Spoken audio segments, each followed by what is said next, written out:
Fala, pensador, tudo bem com você? Você está aqui com o professor Valdir de Jesus, professor e perito criminal da Polícia Civil de Minas Gerais. Estou aqui resolvendo as questões de física da prova para perito criminal que ocorreu no dia 26 de janeiro de 2025. Vamos para cima. Nessa questão, fala conosco o seguinte: a figura a seguir representa as características de tensão corrente de dois resistores R1 e R2. Percebam que, quando analisamos esse gráfico, sabemos que esse resistor aqui, o R1, está relacionado com a variação aqui linear, né?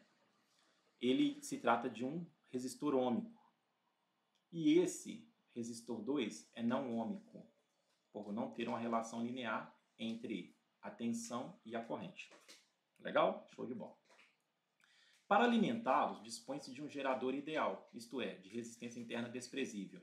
Eles podem ser ligados ao gerador, como ilustram os esquemas a seguir. Então, nós temos aqui um esquema onde os resistores estão em série. Perceba que aqui, ó, saindo aqui do polo positivo, a corrente convencional percorre R1, passa pelo fio, passa por R1, passa pelo amperímetro, passa por R2, né? Então, é o mesmo caminho, é um único caminho, então eles estão em série aqui.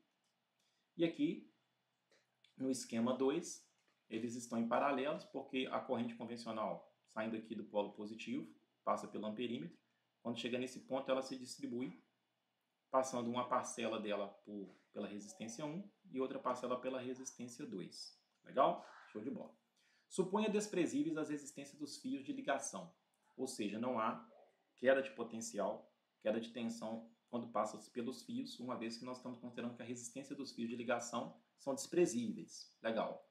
E considere o amperímetro ideal. Ou seja, considere um amperímetro com resistência interna nula. Quando eles estão ligados, como ilustra o esquema 1, então ele está falando que no esquema 1, quando as resistências estão em paralelo, o amperímetro indica 6 amperes. Ou seja, 6 amperes passam tanto pela resistência 1 quanto pela resistência 2, porque tem que ser a mesma corrente, uma vez que essas resistências estão em série.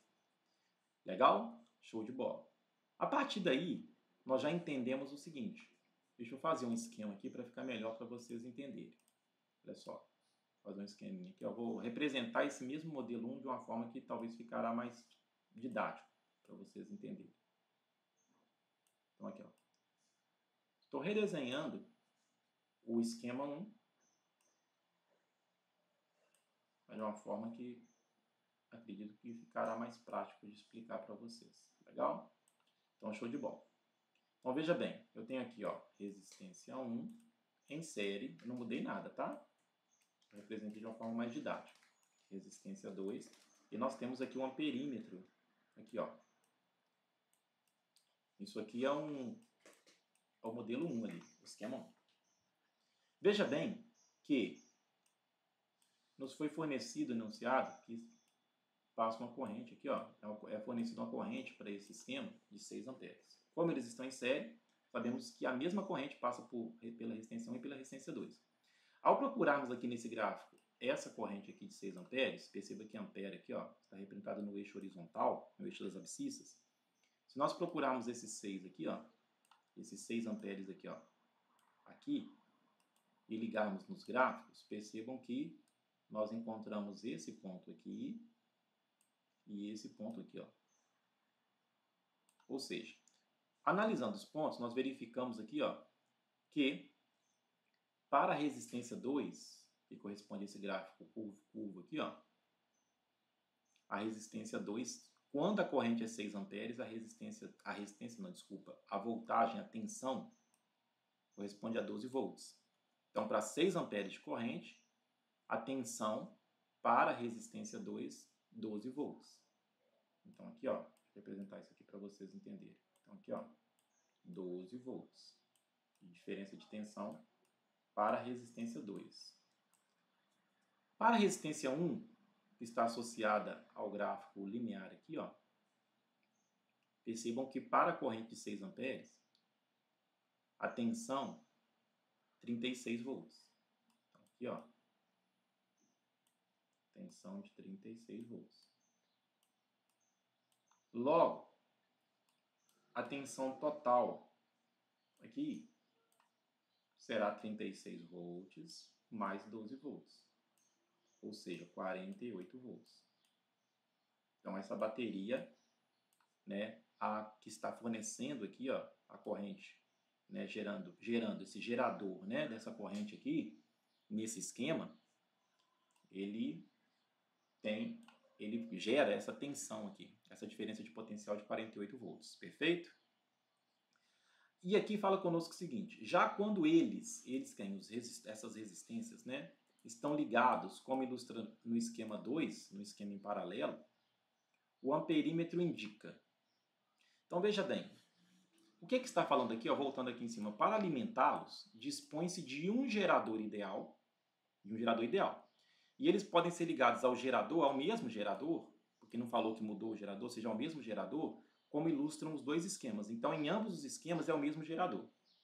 Então, se nós descobrimos que no esquema 1, o gerador ele fornece uma diferença de potencial de 48 volts, por se tratar do mesmo gerador no esquema 2, essa característica aqui não vai alterar, esse parâmetro aqui não vai alterar. Então, será ainda 48 volts no esquema 2, porque se trata do mesmo gerador. Então, aqui, ó, o valor que nós encontramos de 48 volts no esquema 1 será o mesmo para o esquema 2, por se tratar do mesmo gerador em ambos os casos. Perfeito? Legal. Aqui, como nós estamos em paralelo, vamos fazer aqui o esquema em paralelo.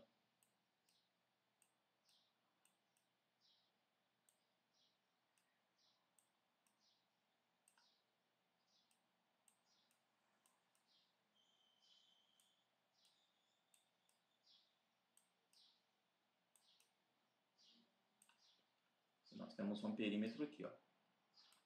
Legal? Então, nós sabemos que aqui estão sujeitos a uma diferença de potencial de 48 volts. A resistência 1 e a resistência 2. Show de bola. Só que, quando nós estamos num esquema em paralelo, só é uma corrente total de um terminal, e essa corrente distribui não necessariamente em parcelas iguais. Eu vou chamar aqui uma parcela de I1 associada à resistência 1 e uma parcela I2 associada à resistência 2. Sabemos que esse I1 mais I2 ele é igual a essa corrente total aqui, que foi parcelada nessas duas parcelas, foi dividida nessas duas parcelas. Legal? Show de bola? Apesar dessas parcelas, caso essas resistências tenham valores diferentes, apesar dessas parcelas ficarem com valores diferentes também, mas percebam que pelo fato das resistências estarem paralelos nesse esquema 2, elas estão sujeitas à mesma diferença de potencial. Beleza? Então, tanto a resistência 1 quanto a resistência 2 estão sujeitas à tensão de 48 volts, que é a tensão fornecida pela mesma bateria do esquema 1. Então, aqui, nós vamos procurar esse 48 volts aqui, ó, às quais as duas resistências estão sujeitas no esquema 2, e verificar qual corrente corresponde a cada uma delas. Então, 48 volts aqui, ó, volts, para a resistência 1, perceba que está associada ao valor de 8 amperes. Então, já descobrimos aqui que a resistência 1 passa por ela uma corrente de 8 amperes. Agora, a corrente que passa pela resistência 2, né, que também está sujeita a uma diferença de potencial de 48 volts, vamos ver aqui 48 volts e vamos ligar no outro gráfico. Perceba que dá um valor aqui que não está explícito aqui no gráfico. Percebemos que se trata de um valor aqui, ó, se nós descermos aqui, se trata de um valor entre o 10 e o 12. Se nós olharmos com bastante atenção no gráfico, ele está um pouquinho mais próximo do 10. Mas esse pouquinho, isso não é coisa precisa na física. E a física, quando nós tratamos com medições, nós trabalhamos com algarismos significativos. E para trabalhar com algarismo significativo, nós precisamos saber a precisão dos equipamentos utilizados para fazer a medição tanto da corrente quanto da tensão. Então, aqui nesse caso, veja bem, como não se falou nada no enunciado sobre a precisão do equipamento utilizado para medir, por exemplo, aqui a corrente, né, que é medida em ampere, nós não podemos falar aqui necessariamente que é 10,9 ou 11, ok? Então, tanto 10,9 ou 11 ou 10,8 estão ali, podem estar, né? Podem estar dentro de uma margem de precisão aceita, permitida. Então, se, por exemplo, alguém atribuísse aqui o valor 10,8 aqui, a esse valor de corrente, a esse valor I2, né, que é a corrente que passaria pela resistência 2. Então, se alguém atribuir o valor 10,8, percebam que como essa corrente total, que é a corrente que passa por esse amperímetro, que está antes das duas resistências, essa corrente total seria a soma da corrente 1, que é 8, que temos certeza que é 8, porque o ponto aqui, ó, né, no caso aqui da resistência 1, correspondente à tensão de 48 volts, ele cai aqui no 8 ampere, né, mais a corrente 2, que passa pela resistência 2, que alguma pessoa poderia ter estimado como 10,8. Isso daria qual valor? Daria o valor 18,8. E o valor 18,8 amperes, para a corrente que passa pelo amperímetro no esquema 2, que é o que nós queremos saber, ficaria mais próximo da opção, das opções fornecidas aqui, ficaria mais próxima da opção D, que inclusive é a opção que está no gabarito preliminar da Fundação Getúlio Vargas, relativa a esse concurso. Para a prova tipo 3, tá? Que eu estou resolvendo aqui a prova tipo 3. Mas essa mesma questão caiu com outra numeração nos demais tipos de prova. É só você procurar aí na sua prova qual a numeração específica relacionada a essa questão. Beleza? Mas alguma pessoa poderia muito bem falar assim, olha, como não deu a precisão, como não foi fornecida a precisão do aparelho aqui, eu vou estimar como 11.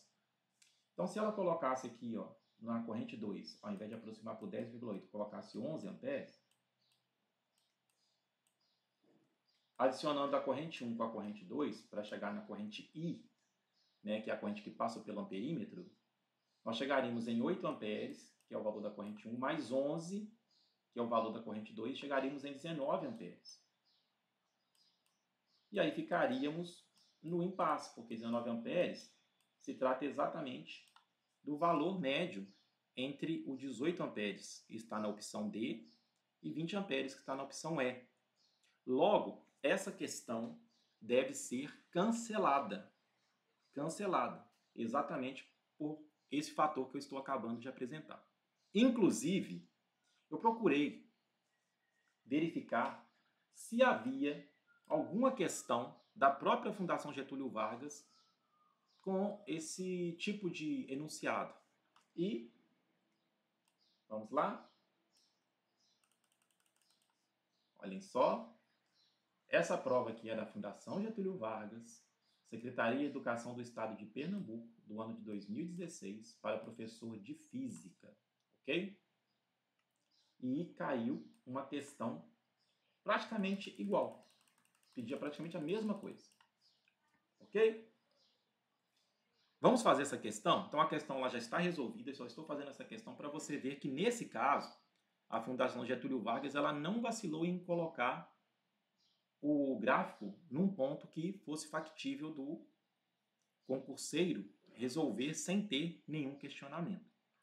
Legal? Então vou ler com vocês aqui essa questão. O gráfico anexo representa o característico tensão corrente de um resistor ôhmico, que é o R, porque é linear aqui a representação, e de um resistor não ôhmico S, porque é não linear. Legal? Para alimentá-los, usa-se uma fonte de tensão que mantém em seus terminais uma diferença de potencial constante sob quaisquer condições. Os resistores podem ser ligados à fonte de tensão, como ilustram os esquemas 1 e 2, nos quais o amperímetro é ideal. Então, gente, é a mesma coisa. Mudou um pouquinho a forma de falar, mas é a mesma coisa. É o mesmo gerador. No primeiro caso, está em série, que é os dois resistores, o R e o S.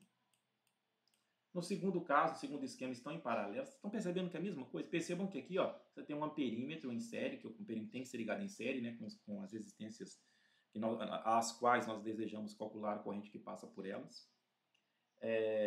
E aqui, veja bem que tem um amperímetro aqui que está ligado antes, né, dessas duas resistências, ou seja, passa a corrente total que sai da bateria aqui, ó, que é gerado pela bateria, pelo gerador, e pede a mesma coisa. A mesma coisa.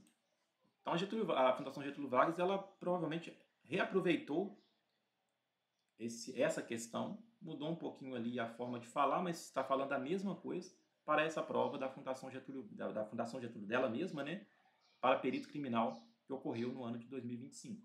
Percebam que, olha só, no circuito ilustrado no esquema 1, o amperímetro indica 6 amperes. Nem esse valor mudou. 6 amperes, e lá aqui, ó, na prova de 2025 para perito criminal também era 6 amperes. Já no circuito ilustrado no esquema 2, o amperímetro indica... Então, a pergunta é a mesma, gente. A única coisa que acontece aqui é o seguinte, os números mudaram. Né? Os números mudaram. Percebam que aqui variava de 12 em 12 volts, ó, 12, 24, 36, 48, aqui de 2 em 2. E aqui, ó, em ampere varia de 2 em 2 ainda, mas aqui, ó, na tensão varia de 10 em 10, 10, 20, 30. Então, a forma de proceder é a mesma. Então, a gente vinha aqui em 6 amperes, víamos os pontos das duas curvas, né, da reta e da curva, que estavam associados à corrente de 6 amperes, que foi o mesmo valor de corrente que foi fornecido aqui, e verificarmos aqui, ó, tensão aqui de 10, tensão de 30. Como elas estão em série, né, no esquema 1, eu vou somar as tensões, para saber a tensão total, a tensão da bateria, a tensão do gerador. Então, a tensão total aqui é esse 30 mais 10, conforme já explicado, né, na outra questão. Então, deu 40 volts. Aí, o que eu fazia? No esquema em paralelo, ambas as resistências estavam sujeitas a essa tensão de 40 volts, porque está usando a mesma bateria do esquema 1. Então, eu procurava aqui o 40 volts e ligava lá nos gráficos. Só que nessa questão da prova de física, percebam que ao ligar nos gráficos, não tem dúvida do valor aqui, ó, da corrente que está associada à tensão de 40. Perceba que no R corresponde ao 8 e aqui, ó, no S corresponde ao 10. Não deixava o concurseiro, à mercê do concurseiro, para decidir qual o valor da corrente aqui, ó, o valor aproximado da corrente que ele ia associar com aquela tensão, conforme aqui nessa questão, ó, que a pessoa tinha que deduzir se era 10,8 ou 11, enfim. Então, nesse caso aqui, está muito fácil. 8 amperes para a resistência R e 10 amperes para a resistência S. Logo, a corrente total que passa pelo amperímetro, que está antes das resistências ali, é 8 mais 10 aqui, ó, vai dar 18 amperes. Então, essa questão aqui, realmente, não devia ter sido anulada, não foi anulado nessa prova de 2016, porque ela estava totalmente coerente dentro do contexto do enunciado. Logo, mais uma vez, essa questão da prova para perito criminal da Polícia Civil de Minas Gerais, ocorrida 26 de janeiro de 2025, deve ser cancelada.